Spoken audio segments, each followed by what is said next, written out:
இன்னைக்கு வந்து சனிக்கிழமை சாயங்காலங்க 6 மணிக்கு எடுத்த வீடியோ தாங்க இது. வாஷிங் மிஷினில் வந்து அங்கே வச்சு துணி போட்டு விட்டாலே வந்து அங்கெல்லாம் தண்ணி சிந்திருதுங்க, ஈரமாயிருது.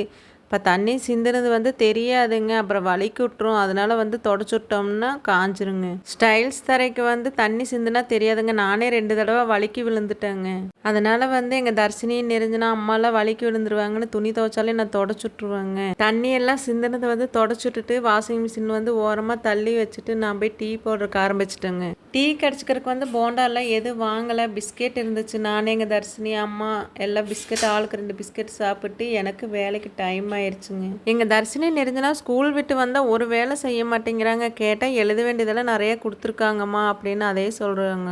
எழுத வேண்டியது படிக்க வேண்டியது நிறையா இருக்குன்னு சொல்கிறதுனால அம்மா ஒன்றும் சொல்ல மாட்டாங்க, நான் ஒன்றும் சொல்கிறது இல்லைங்க. என்னங்க எல்லா வீட்லேயும் பிள்ளைங்க இப்படி தானே, இல்லை எங்கள் வீட்டில் மட்டும்தான் பிள்ளைங்க இப்படி இருக்கா என்னன்னு தெரிய மாட்டேங்குதுங்க. இன்னொரு வீடியோவில் பார்க்கலாம். Okay bye.